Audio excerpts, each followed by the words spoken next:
This is a KSPS PBS election special. Candidates Michael Baumgartner and Carmela Conroy debate who should become Eastern Washington's next representative in Congress. From the Myrtle Woolson Performing Arts Center on the campus of Gonzaga University. Produced in cooperation with the Spokesman-Review and the Black Lens.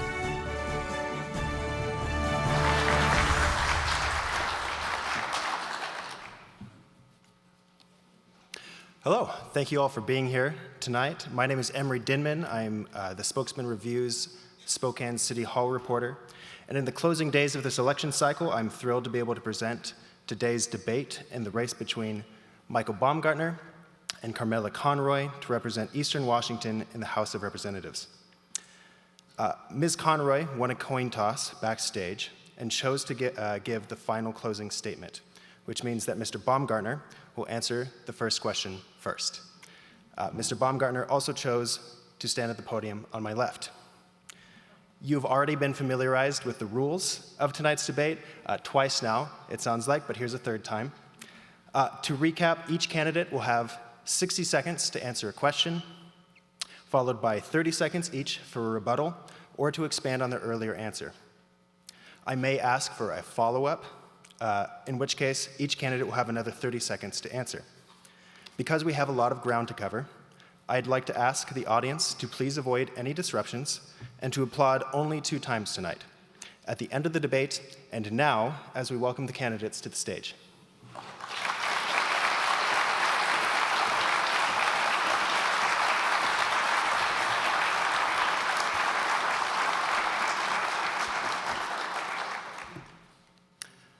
We're going to start with a pretty broad opener. Mr. Baumgartner, you were a state senator for 8 years and have most recently served as county treasurer since 2019.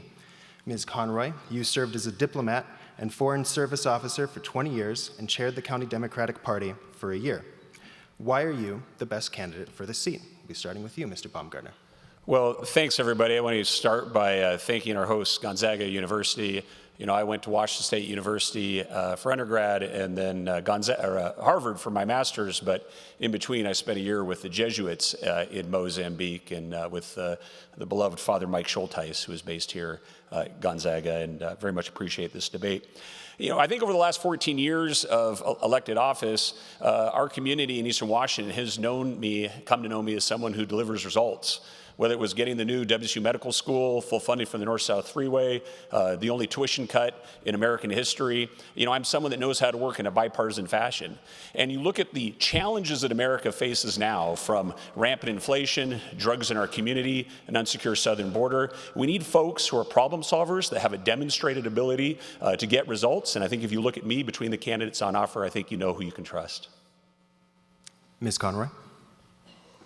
Thank you, Emery. Thanks everybody who's here in the audience with us today, as well as watching from home, and to Gonzaga, the Spokesman-Review, and KSPS. We really are blessed in this community to have local journalism, and it's an essential part of our democracy, and I really appreciate it. I grew up in Spokane. I'm the 3rd generation of my family to have been raised in Eastern Washington. I'm a 3rd generation union member. My grandfather was a union mason. He worked on the Grand Coulee Dam. My grandfather was a union railroader. He started with the Great Northern Railway, and it was the BNSF by the time he retired 43 years later. Dad was also in the Air Guard right out at Fairchild in Geiger Field. I also have 30 years, almost 30 years of public service experience under my belt. 4 years of that, I was a deputy prosecutor right here in Spokane County, under Don Brockett initially. Ms. Conroy, thank you. That's. Oh, sorry, ran out of time. 60 seconds goes by quick. It does. We turn now to the economy. The coronavirus pandemic upended the global economy and led to higher prices. After peaking at over 9% in the middle of 2022, inflation has cooled to 2.5%. And recently, the Federal Reserve cut interest rates for the first time in 4 years. But Americans' average wages still haven't caught up to inflation. As a member of Congress, how would you address the changing economy and the higher cost of living? Ms. Conroy, we'll start with you.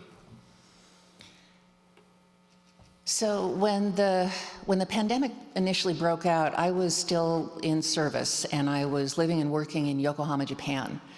And the cruise ship that had been turned around from Hong Kong because there was COVID on board and was returned to Japan was visible from my office in Yokohama. There were about 250 Americans on board that ship. Some of them had been stricken with COVID. And my colleagues at the consular section at Embassy Tokyo negotiated for those Americans to get treatment. And when doctors from the US National Institute of Health said that they would have expected people to have died if they'd been in American treatment centers, I understood that we needed to look for more than just domestic solutions to our problems. We've solved inflation, but it's still a big affordability issue for everybody. And Ms. Conroy, thank you. yeah. Mr. Baumgartner? Well, thank you. You know, inflation has eased, but prices are so much more expensive than they are now. You know, my wife and I, we met in Afghanistan. We now have 5 young children, and we see every day when we go to the grocery store just how expensive it is to live. And we have it pretty well because we're one of those folks, those couples that actually own our own home, and we have some investments in the stock market. But if you're a renter right now that can't get onto the housing ladder and you're someone that doesn't have investments, this inflation is just crushing you. The first step that Congress needs to take is to rein in some of the reckless spending that is causing this inflation. And there can be steps right now to reduce regulations that are causing price increases. You know, in our state, Wash State, for example, over $150,000 of the price of a new home is strictly because of wage and labor rates or regulations that come from Olympia. So that's a local example, but there are examples all across the country where the federal government can take steps to bring prices down by reducing regulation. Ms. Conroy, you have 30 seconds to follow up. We are still struggling with affordability, and Republicans will often say that it's because of government regulation or because of reckless spending, but they never have an idea of what they're actually going to cut. What the government could help do is make housing prices more affordable by making loans available at lower prices, even for people buying condos, so that people buying multifamily homes or builders building multifamily homes would have access to the cheap credit that they need to get this economy really booming again. Mr. Baumgartner.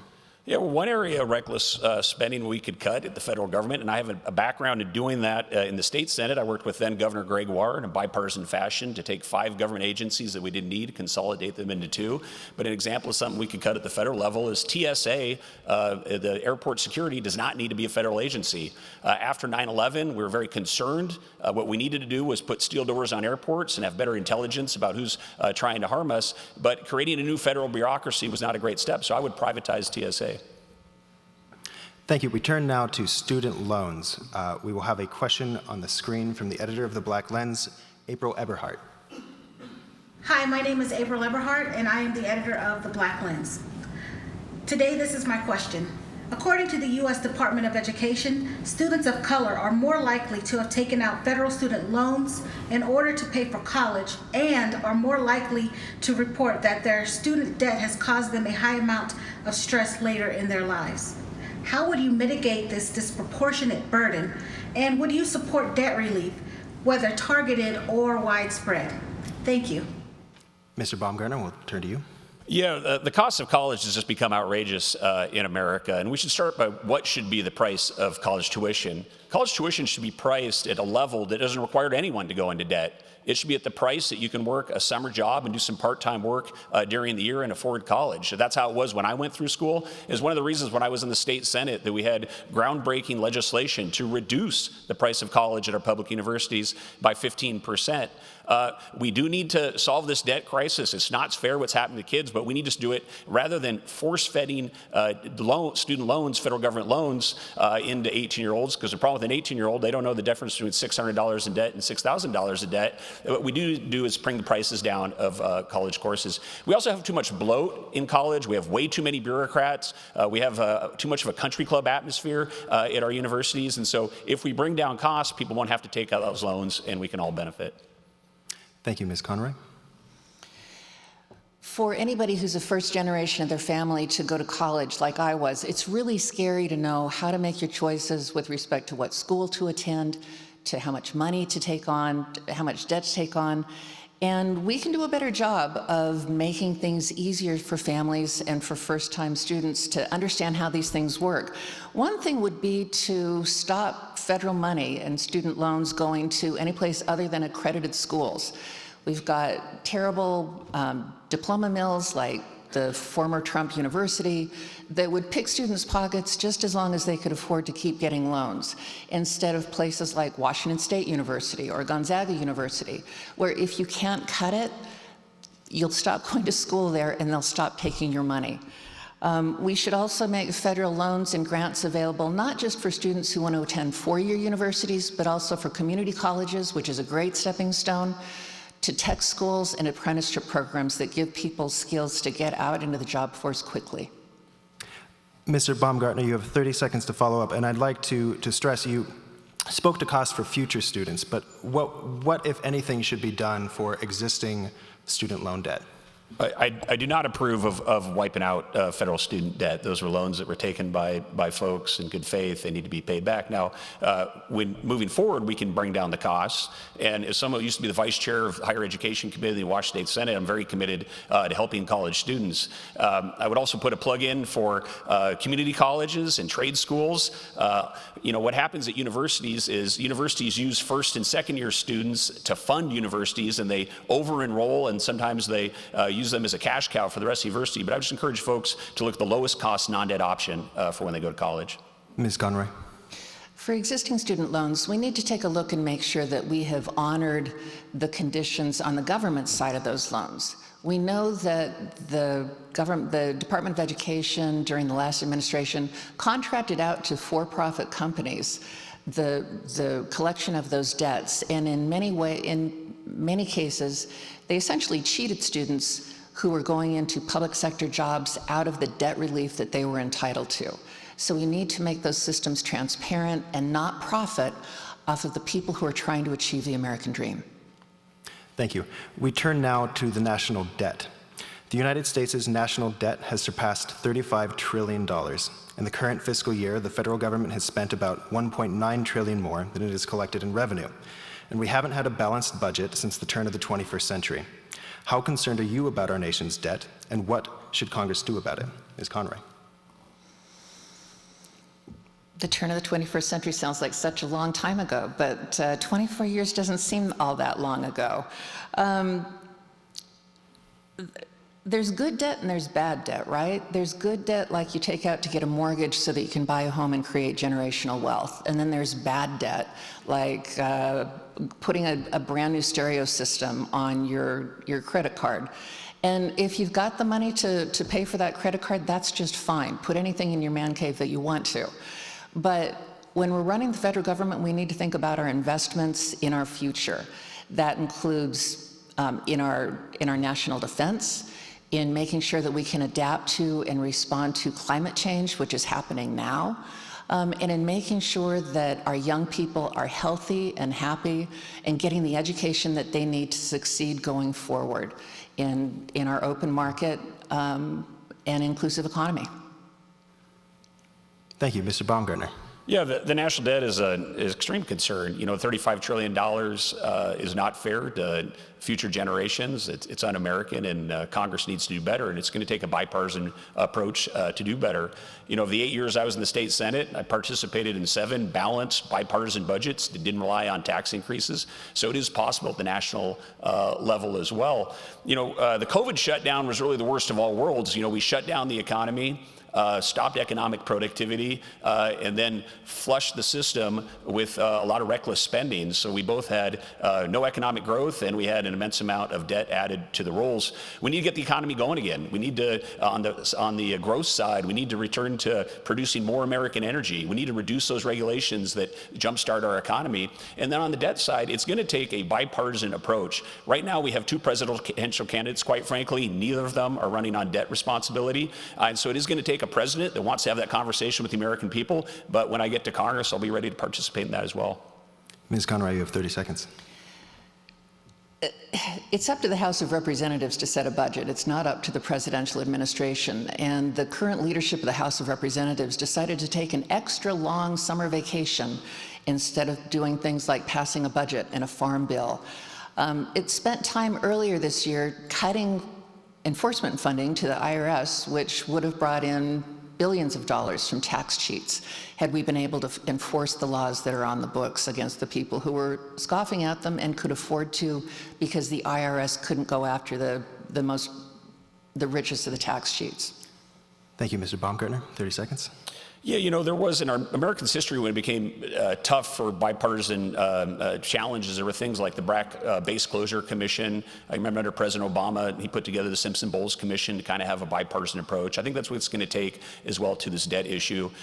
We all know how political campaigns like to scaremonger when folks are running for office, and there's a little bit of paralysis on that issue. I certainly do not think that we need to cut our entitlement programs. For those folks on Social Security and Medicare, I'll be fighting to protect those programs. But moving forward, yeah, $35 trillion in debt. We have to do better as a Congress. Thank you, Mr. Baumgartner. I'd like to ask a follow-up question to that. 12 years ago, the last time you were running for federal office, you did recommend means testing for Medicare and other entitlement reform. Do you no longer hold this position? No, I've walked back from that position. You know, in 2012, we were trying to address it in a bipartisan fashion. I thought there was some chance of that, you know, in that election. You know, Paul Ryan was a serious budget guy at that time, and remember the Democrats putting him in TV commercials, shoving Granny in a wheelchair off a cliff, and it sort of made it unpolitically palatable. It is an issue that's going to have to be addressed, you know, in a bipartisan fashion. We'll be ready to address it. You know, it's not difficult to create balanced bipartisan budgets. We've done it repeatedly in our state Senate. I was the vice chair of the Ways and Means Committee, and I'll be committed to helping make that possible at Congress as well. Thank you, Ms. Conroy. On this point, mandatory spending on programs like Social Security, Medicare, and other healthcare programs make up around half of federal spending. Do you believe entitlement reform is necessary? And if not, how do you recommend balancing the federal budget? I don't like calling it entitlement reform because people worked for those benefits and they earned them by paying into that system over their entire career. So it's not an entitlement or some sort of a handout. It's something that people earned. We can do things like scrap the cap so that the high-income folks who are getting above $168,000 a year, $162,000 a year, continue to pay into Social Security. And that would sustain our Social Security programs for all workers for the foreseeable future. And so, yeah. Thank you. We will be turning now to the Affordable Care Act. We have a question on the screen from a Gonzaga student. My question for you today is, many impoverished and underserved neighborhoods face substantial environmental problems from pollution and climate change that negatively impact community members' health and well-being. What would you do to address these problems, including the impact on urban areas from worsening heat waves? Thank you. I apologize. It seems that we've gotten our recorded questions out of sync. That will be you, Mr. Baumgartner. Well, you know, I think when we're dealing with climate change, we need to be science-based. You know, my father was a professor of forestry at Washington State University, a natural resource scientist, so grew up in a family of scientists. You know, one of the things that our state is poised to do is to embrace improvements in clean hydroelectricity and clean nuclear energy. You know, there are many micro-nuclear power stations already in operation in the U.S. government. You know, a lot of them are on our Navy ships, but through Hanford, we have a great ability to implement new power stations across the country that can produce clean, reliable power. You know, because of the scares, a 3-mile island and some outdated technologies, you know, America has really walked back from nuclear, but it is an area where we can invest, be a global leader, have renewable, clean energy, and at a low and safe, low cost and in a safe way. Ms. Conroy? But climate justice is also a real issue, and this is something where federal local government partnerships can make a big difference. We've seen that here in Spokane, where the Gonzaga Climate Program found out that there were urban heat pockets where underserved neighborhoods didn't have the trees to help create cool in the summertime. And some federal money came in, and we've been able to implement it with volunteers, including me. I was out digging holes to put urban trees into. And we need to take a look at those of us who've been, the members of our community who've been underserved, who are most at risk for heat and cold climate impacts here, as well as for farmers across the district who are not going to be able to adapt to climate change on their own. And the investment in WSU's climate adaptation programs that many of our farmers are taking advantage of is a prime example of using local knowledge and local awareness with federal funds to bridge the scientific knowledge gap. Thank you. Mr. Baumgartner, 30 seconds.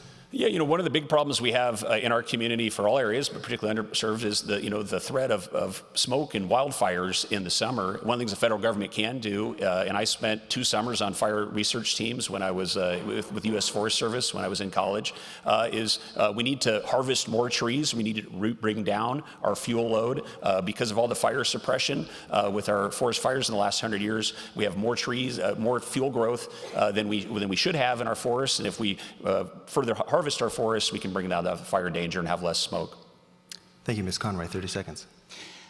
With respect to nuclear power, we've got Hanford still being one of the largest cleanup sites in the country. That still has to be done. And so when we move, if and when we move into nuclear power, we need to make sure that we use just the same zero tolerance for error level that we have in the U.S. Navy with our nuclear-powered ships and boats.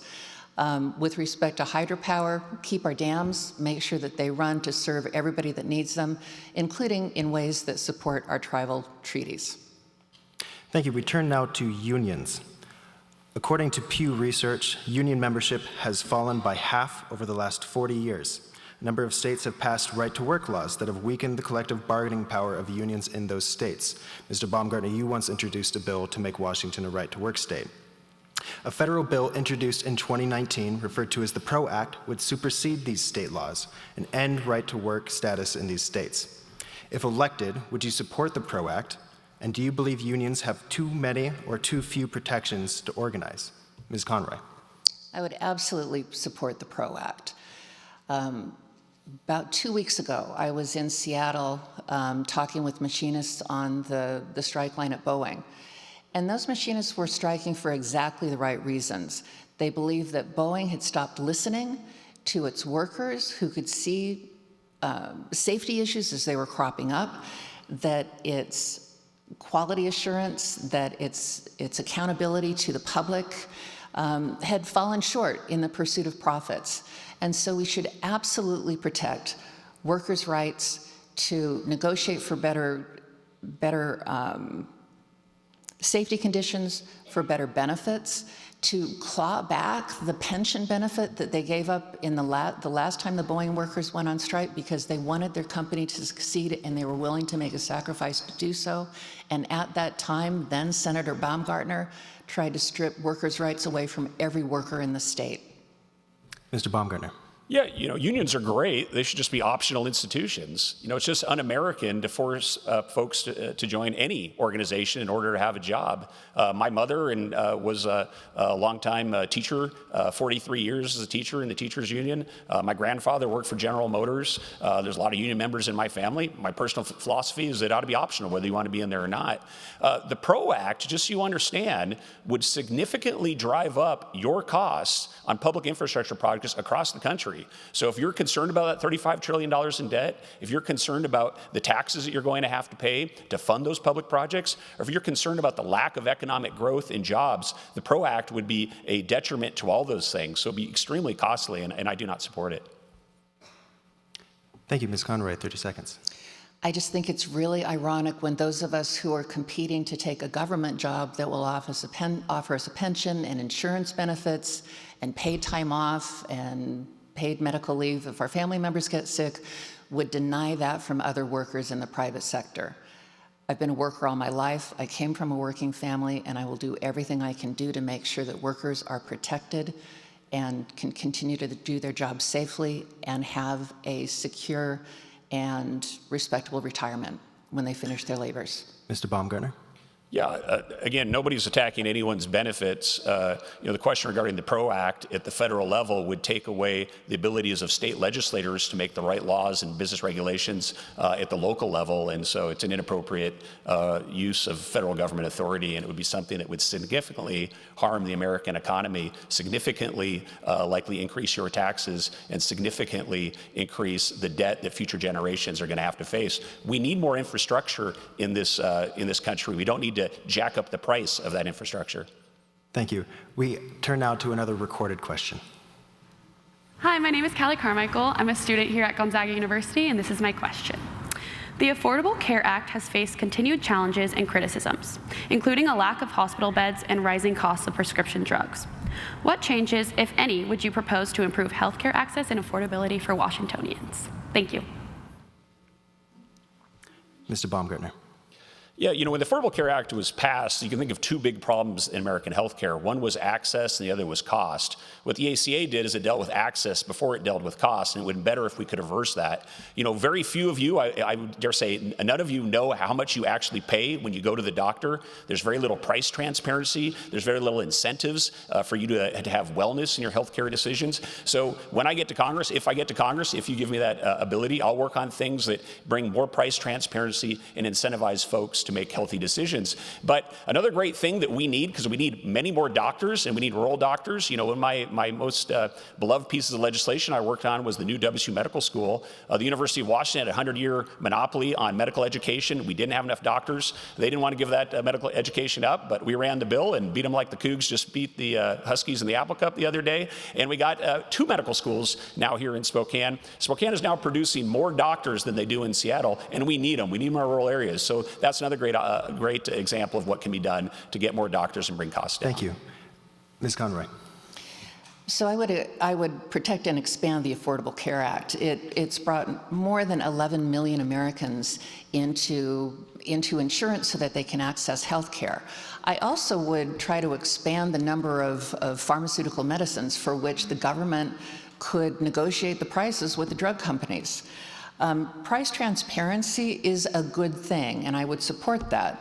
But again, the Republican Party fought tooth and nail to keep the last Congress from reducing medical prices and to keep the government from being able to negotiate the prices for the most popularly used drugs for people on Medicare. And so the government ought to be able to use its power in the market to negotiate the best possible prices, especially since the American taxpayers, in many cases, made the investment in the original R&D that allowed those drugs to be developed. I also would make sure, no matter what, that the ACA continue to cover pre-existing conditions. Thank you. Mr. Baumgartner. Well, I still remember when my wife and I had our first child 13 years ago at Sacred Heart, and right before that, I met with the CEO of Sacred Heart at the time, and I asked, no complications, how much does it cost for someone to have a pregnancy and deliver a baby in your hospital? And she couldn't answer the question because it depended on what they had negotiated with the insurance companies, and certainly the patients had no idea, and there was no basic market mechanisms to provide people information on what choices to make as they went through that system. So we need to introduce just basic market mechanisms, and price transparency would be a great place to start. Ms. Conroy. Unfortunately, as we've seen with the pharmaceutical bros, medical companies, pharmaceutical companies end up with monopolies on the specific drugs, the life-saving drugs, the life-changing drugs that people need. But with federal government intervention to keep those monopolies from abusing their power, we've now got insulin back down to a $35 a month phase. We've got EpiPens back down to a reasonable price again. And without the government making sure that corporations don't screw us over, we're stuck. Thank you. We turn now to the topic of abortion. For nearly half a century, the Supreme Court guaranteed a nationwide right to abortion, with states allowed to restrict the procedure later in pregnancy. Now that the court has overturned those protections, what, if anything, should Congress do in response to this new reality for reproductive health care? Ms. Conroy. Boy, Eastern Washington's rural communities, which were already struggling with access to their clinics because they were shrinking and getting busier and busier, are now also facing the challenge of taking care of the women and girls who are coming over from Idaho, because doctors have fled Idaho. Clinics have closed in Idaho because of the draconian laws that were passed there after the Supreme Court issued its Dobbs decision, which reversed 50, 70, 80 years of privacy rights that had previously been recognized in the Constitution. I definitely believe that the Congress of the United States should restore, with national legislation, the right of women to make choices about their own bodies. I do not believe that any level of government has the right to tell anybody what to do with their body prior to a baby's viability. Thank you, Mr. Baumgartner. Yeah, you know, when I joined the State Department, I raised my hand and swore an oath to the Constitution. It's the same oath we'll take if we're elected to Congress. And when I read the Constitution, it clearly says that things that are not prescribed in the Constitution belong to the states. I frankly just don't think that abortion was thought of by the founders. I don't think it's in the Constitutions. I think it's a state issue.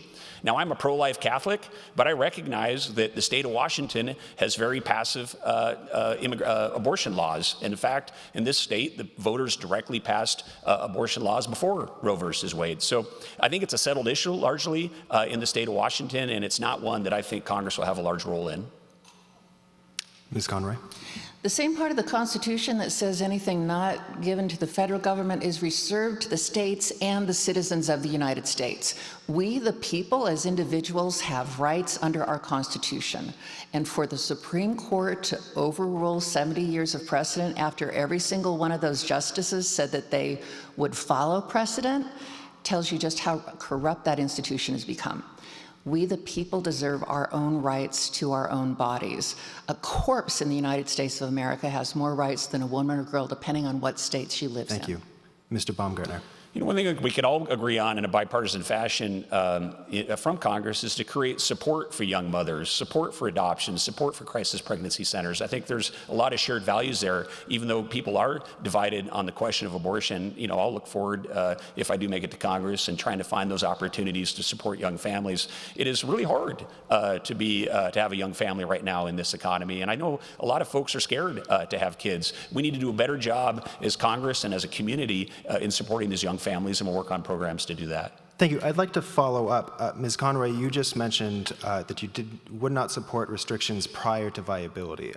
Previously on the campaign trail, you've said that you would not support restrictions at any time in pregnancy. Can you clarify your position? Sure. My personal position, I also was raised in a Roman Catholic family, but my mom and my aunts also let us girl cousins know that if we were at risk and we might die, that they would make sure that we were taken care of. That the Catholic Church is teaching that if you have to choose between the life of the mother and the life of the baby, you save the baby's life, was not something that we were going to abide by. That ought to be up to every individual to make up their own mind themselves. Mr. Baumgartner, a specific follow-up to you. In 2012, you were on record as opposing an exception allowing abortion in the case of rape. If in office you were presented a bill that allowed abortion nationwide in that case, how would you vote? Yeah, I don't know if that's completely accurate, and just for what my opponent said, I'm not sure that's a completely accurate description of the Catholic Church's teaching on life issues. But again, let me just reiterate, I believe it's a state issue. I think there's very little role for Congress. This is not the animating factor of the reason why I'm running for this job, and when I get to Congress, I'll do what I can to support young families. But I'd like to clarify, if that bill was presented to you, how would you vote on it? Can you just tell me what the bill? If a bill allowing abortion nationwide in the case of rape was presented to you, if that exception was presented to you, how would you vote on it? Well, I won't vote on any abortion legislation because it's a role of the states. Excuse me, please, no noise, please. We'll be turning now to foreign policy. Ms. Conroy, you spent 20 years, as we said previously, in the Foreign Service as a diplomat, including over 4 years in Afghanistan and Pakistan. Mr. Baumgartner, you spent over 2 years in Iraq and Afghanistan, first as an advisor to the State Department and later a civilian contractor. Given your experience overseas, what role do you believe the United States should play on the world stage? Where do you believe we have met that goal, and where do you believe we have fallen short? Mr. Baumgartner, you'll start this one. Well, it's one of the greatest honors of my life to leave my private sector career and go to Iraq during the Iraq surge and work on counterinsurgency operations at Embassy Baghdad. I'd had the opportunity to join the State Department as a career State Department officer when I left graduate school. Instead, decided to do some different things in the Middle East. But I have so much admiration for our State Department officers. I'm not a military veteran, but it was great to work alongside our members of the military. And I've seen the challenges of being on the tip of the spear of America trying to install Jeffersonian democracies as a means to drain radical Islamic terrorism. So that's not a realistic plan moving forward. I also know that the world is a big, scary place, and we can't recede and be isolationist. So we have to have a smarter, involved military and national security posture, but not one that has had the adventurism, I would say, of the last 20 years. I think I'll bring a lot of skill set to that. I'm very pleased by being supported by my former boss, Ambassador Ryan Crocker, numerous ambassadors that I had worked for. And I think when I get to Congress, I'll be able to help bring a smarter foreign policy. Thank you, Ms. Conroy. Thanks, Emory. So I was a Foreign Service officer for 24 years. And over that time, I worked in places like Afghanistan and Pakistan, as well as in strong allies like Norway and Japan and New Zealand. And especially in places where there are challenges to their democracies, I could see in the way that people responded to our efforts how important the United States example of democracy and with a government accountable to the people and our free economies is to people all over the world. If American democracy falls, other democracies in the world are not long behind it. And so it's really important that we have respect for our electoral systems. I respected who was elected in 2016 and in 2020, and I would not deprive citizens' ability to vote their ballots in the easiest possible way because of Ms. Conroy, conspiracy theories. Mr. Baumgartner? Well, just on the subject of the U.S. military posture in foreign policy, we have some aging weapon systems. We need to invest in our military. Right now, China is outpacing us when it comes to building a navy in the Pacific. That's the greatest threat that we're going to face in the next 10 to 20 years. So we do need to upgrade our military systems. We need to have better procurement, and we'd have a smarter foreign policy than we've had in the last 20 years. Ms. Conroy? The United States military has roughly tripled the budget of the Chinese military, which is the second largest on the planet. Chinese military is about triple the budget of the Russian military, which is the third best funded military on the planet. The next 12 militaries after that are all allies and partners of the United States. We have to stay current, we have to stay interoperable, and the best way that we guarantee our national security and our status on the stage is by maintaining and growing those alliances. Mr. Baumgartner? I've gone twice, but Yeah, I believe I accidentally gave Ms. Conroy another follow-up, so if you have something else that you'd like to add. wait for the next question. We'll be moving on to Israel and Palestine. Yesterday marked 1 year since Hamas and other armed groups from Gaza killed approximately 1,200 people in Israel and took almost 250 hostages, nearly 100 of whom remain in Gaza to this day. In the years since, Israeli forces have killed nearly 42,000 people in Gaza and displaced virtually the entire population of the territory, according to the United Nations, while our country has provided a record $18 billion in military aid to Israel in the past year. What role should the United States have in that conflict? Ms. Conroy. The United States, first of all, I want to take a moment just to acknowledge the terrible tragedy and the losses of tens and thousands of lives. And on October 7th last year, I was with some friends of the Jewish faith, and as the news broke out, everybody went to their phones and was absolutely ashen-faced because they had friends and relatives who were taken hostage, and some of them are still hostages to this day. So the United States has to have a role of peacekeeper in the Middle East and continue to work with everybody who's serious about peace. A sustainable peace in the Middle East requires a two-state solution, and unfortunately, neither Mr. Netanyahu nor Hamas and the entire organization is in favor of a two-state solution. We need to get back towards that and get the hostages home. Thank you, Mr. Baumgartner. Well, I've spent a lot of time in the Middle East, been to nearly every country there. First visited the Middle East when I was in high school as a Kerr Scholar for the National Council on U.S.-Arab Relations, and I'm someone that firmly believes that peace is possible. They're all God's children. They all deserve dignity and respect. But I also know that the real step to do that is we have to make sure that Israel, the only democratic country in the Middle East, is strong and secure. You know, what happened on October 7th was devastating and horrible, but it was really an action of the Islamic extremist regime of Iran seeking to destabilize the region and use the Palestinian people as proxies to attack Israel. So until that issue in Iran is dealt with, we're going to have continuing issues, whether it's Hezbollah in the north or the Houthis in Yemen. So it's going to be extremely important that America continue to be involved in the Middle East. And as we say, we're done with the Middle East. Well, the Middle East is not done with us. And it's going to be continually extremely important that America stand by Israel as a first step towards a sustainable peace. Thank you, Ms. Conroy. 30 seconds.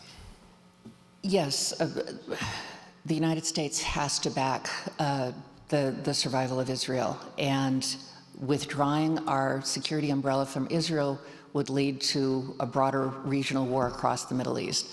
Unfortunately, the second Gulf War created a terribly unstable situation. It removed a buffer zone between the Saudis and the Iranians, which goes back to biblical times, and we broke it, we buy it, is the way Secretary Powell put it. We've got to continue working to peace. Mr. Baumgartner, 30 seconds. Well, I'll say this. I was pleased to join our Jewish community yesterday at a remembrance down at Riverfront Park. And as we honor those victims, it has been extremely concerning the rise of anti-Semitism in many communities across the U.S. Even when we were at the ceremony yesterday, there were folks coming by screaming anti-Semitic slogans while we were in that remembrance. And there are still Americans that are in those Hamas terror dungeons, and they're not less American just because they happen to be Jewish. So we should all keep them in our hearts. Thank you. I'm going to be skipping ahead a question to make sure that we get to our next topic, which is immigration and the border. Congress has failed to pass major immigration reforms since 1986. As a result, U.S. law has not kept up with the changing reality on the ground. An estimated 11 million people living in the country without authorization, despite playing critical roles in the U.S. economy, including in Washington's agricultural industry. And since the pandemic abated, a record number of people have crossed the border illegally to claim asylum, beginning a legal process that can take years. If elected, what would you do to address immigration and the border? Ms. Conroy. I would work with absolutely anybody who was serious about solving the problem. There was a bipartisan bill that was ready to go that was drafted by a Republican senator from Oklahoma, and the Republicans in the House and in the Senate decided that they would not take that bill up because the then presumed Republican presidential nominee said that he didn't want it. He wanted to be able to run on a problem rather than being interested in solving a problem. I've been a problem solver for my entire adult life. 24 years with the State Department as a U.S. Foreign Service officer, which it's hard to get in, Michael. Maybe you could have done that, but you don't know until you try. And you didn't try. So I would go in, work with anybody willing to work with it. Mr. Baumgartner, my opponent, said in a recent interview that his top legislative priority is beating Democrats. I don't know how that fits into this. Ms. Conroy, thank you. Mr. Baumgartner. Well, I had the opportunity to visit the border a few months ago, and we went out with some Border Patrol agents at 3 in the morning, and it was shocking what we saw.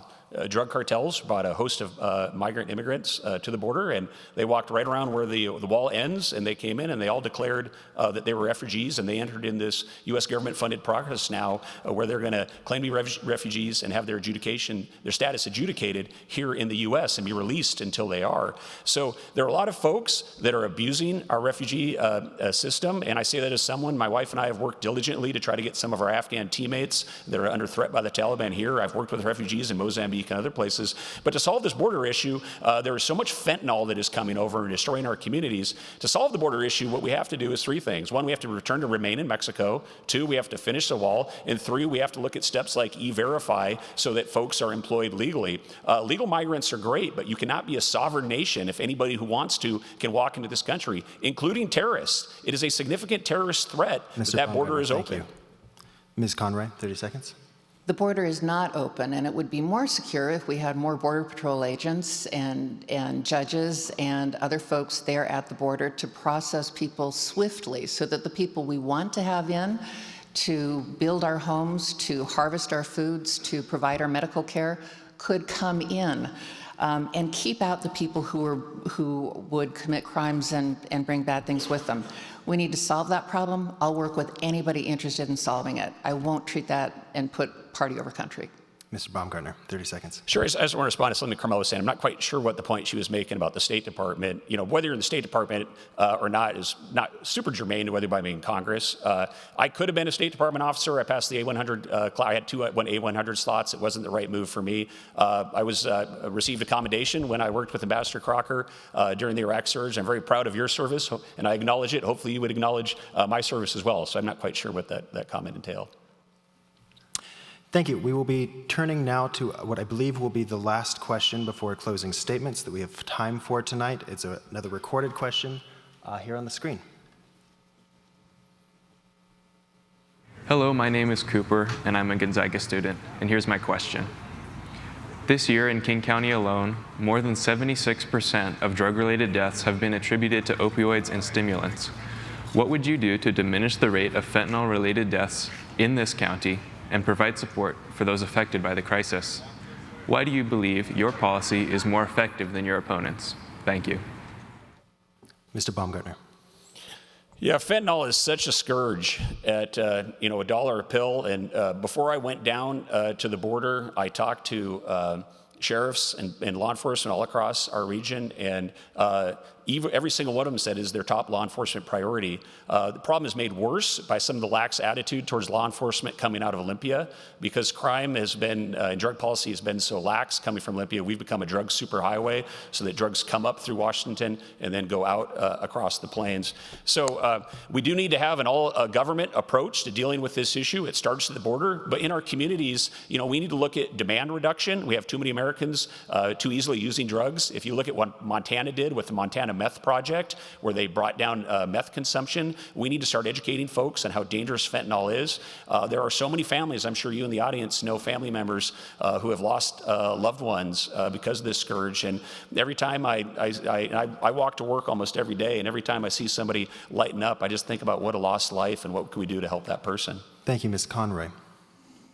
Fentanyl is a terrible scourge, and it built upon the opioid epidemic that happened for years before that, because a pharmaceutical company lied to federal administrators, to doctors, to their patients, and said that OxyContin was not as addictive as natural opioids were. And we know now that they lied about that.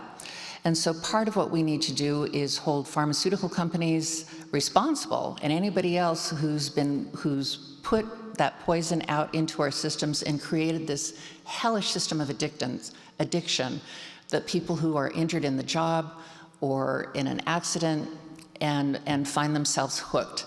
So making subsidized health care available, including substance addiction treatment and access to deal with the habits that come with that, so that people can get the care that they need, as well as stopping the flow of the drugs. Mr. Baumgartner, 30 seconds. Well, I worked on a counter-narcotics team in Helmand Province in Afghanistan. Fentanyl is a synthetic opioid. We were working on opium poppies. There was the highest opium-growing region in the world. It's also where I met my wonderful wife, Eleanor, and we now have 5 kids. But, I do have a bit of a background here. That's at the other end of the opium production. Here I just can't say enough how much we have to solve that border issue because this fentanyl is probably the biggest problem that we have in our communities right now, and it's getting worse. Ms. Conroy, 30 seconds. In other parts of the United States, we've seen effective treatment programs. Unfortunately, here in Eastern Washington, our fentanyl addiction crisis is not dropping as it is in other communities. I think we should look around, see what other folks are using, use those best practices, and apply them as quickly as possible. And yes, we absolutely need to pass a bipartisan border security bill so that we can stop fentanyl from coming into our country. Thank you. We will turn now to closing statements. Ms. Conroy, having won the coin toss, you will go first.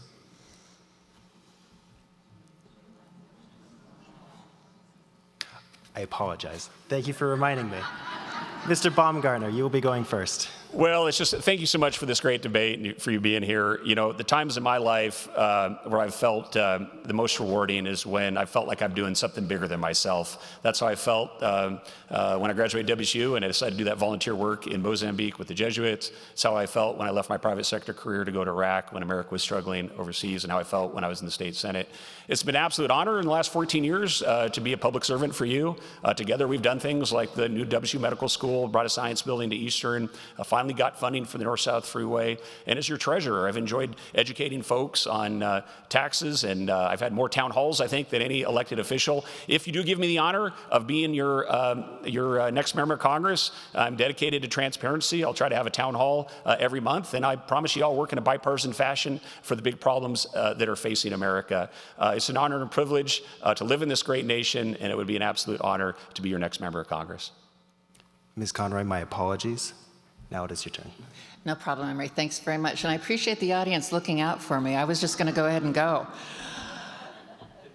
It's a very heady experience to be up on this stage, and this entire process. I grew up in the Spokane Valley, blue-collar kid, never, ever dreamed that I would be on a stage like this. But I had the honor and the privilege of representing the people of the state of Washington in district court and juvenile courts here in Spokane County for 4 years almost. I had the great honor and privilege of representing the people of the United States of America and the government of the United States at home and abroad for 24 years. None of almost 30 years of service, never did I ask whose parties served. How does that benefit one party or another? My focus was always on finding the best solutions and common sense solutions to our common challenges. And I would love to go to Washington, D.C. and do that for my home district. Thank you so much. Thank you. That will be it for tonight's debate. I'd like to thank the candidates, the audience, and the viewing public for participating in our democracy, and to remind everyone that ballots will be sent out in the coming days. Please remember to register to vote. Thank you again, and good night.